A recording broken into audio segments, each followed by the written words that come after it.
ठीक है। अच्छा, मुझे ये बताइए कि चाइल्ड मैरिज जो होती है, बाल विवाह जो होता है, उसको आप सही समझते हैं या गलत समझते हैं? जी हजरत आप बोलो। जी, बाल जी। विवाह अगर जो है वो बच्चा नाबालिग है और प्यूबर्टी को नहीं पहुंचा है तो फिर उससे शादी नहीं हो सकती। लेकिन निकाह होना और शादी होना दो अलग अलग टॉपिक हैं, दो अलग अलग चीजें हैं। हजरत आयशा रजी अल्लाह ताला अन्हा से हुजूर सल्लल्लाहु अलैहि वसल्लम का 6 साल की उम्र में निकाह हुआ। सिर्फ रुखसती जो है वो उस वक्त हुई जब वो प्यूबर्टी को पहुंच गई और बालिग हो गई। अच्छा। समझा आप? और जी। हुजूर सल्लल्लाहु अलैहि वसल्लम ने 6 साल की उम्र में निकाह करके 3 साल तक इंतजार किया उनके बालिग होने का।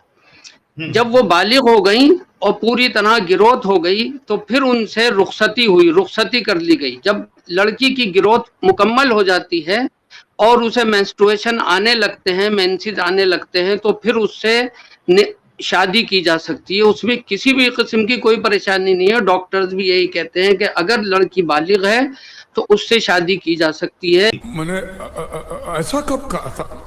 मौलाना साहब, हमारे सामने जी जो साइंटिफिक स्टडी है उसके मुताबिक जी अगर कोई 10 साल की बच्ची या 11 साल की बच्ची अगर उसको प्रेगनेंसी हो जाए तो वो यानी उसकी जो फिजिकल कंडीशन है, बहुत पॉसिबल है कि वो बच्चा भी जो है उसकी भी मौत हो जाएगी और जो बच्चा जन रही है बच्ची छोटी सी, उसकी भी मौत हो जाएगी। तो साइंटिफिक पर्सपेक्टिव से आप अगर देखा जाए तो 9 साल की बच्ची जो है वो डेवलप नहीं होती है, ना उसके अंदर मैच्योरिटी आती है और ना वो फिजिकली डेवलप होती है।